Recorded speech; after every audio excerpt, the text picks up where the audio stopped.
Obama talking about his record on jobs. Senator Bernie Sanders joins me tonight. Senator, thanks for your time. Thanks for coming over at this hour. Well, the president, I want to talk about some of the hits that he has taken from the right wing. Obamacare is what they call it. They all talk about repealing it. Tonight, the president made it very clear that he doesn't want to go back. How important was that to make sure that, look, we've come this far, we're not turning around? Ed, let's be clear.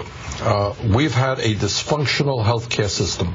50 million Americans, no health insurance. Millions more who are underinsured, high premiums, high deductibles, 45,000 people dying every single year because they don't get to a doctor on time. What do the Republicans have to say about health care?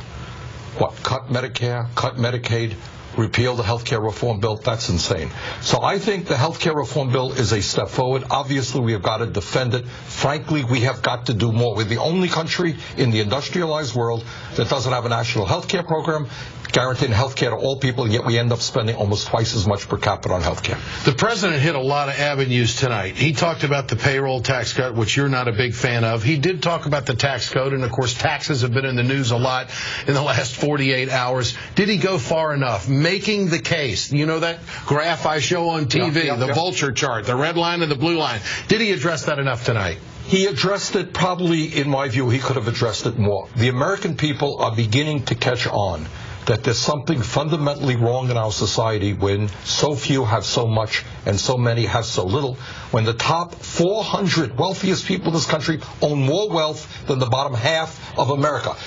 So to be talking about asking, finally, the richest people in this country to be paying their fair share, it's an important step forward. But he's not going to get any help on that, is he? I mean, the way this is all set up, this was as much about winning the minds and the hearts of the American people to send the right direction as it was about getting any kind of legislation done. Clearly, in their hearts and souls, the Republicans are there to defend the wealthiest people in this country.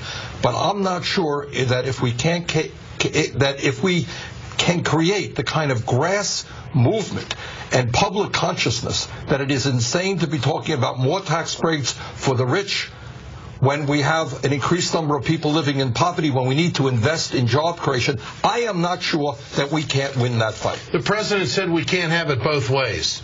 He's talking about the tax code. He's talking about the tax rates. He's talking about the spending.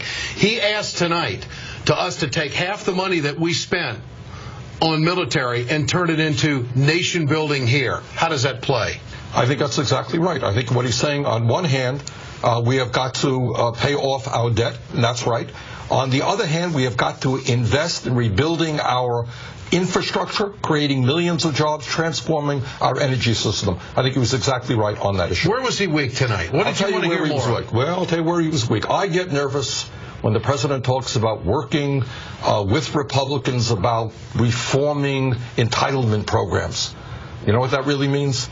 Let's be frank. That means cuts in Social Security, Medicare, and Medicaid. Are they coming? If he proposes that, I will be leading the opposition against that. Social Security has not contributed one nickel to the deficit because it's funded by the payroll tax, has a $2.5 trillion surplus. I will fight to defend Social Security. He didn't say that tonight. He didn't say it, but there's code language out there.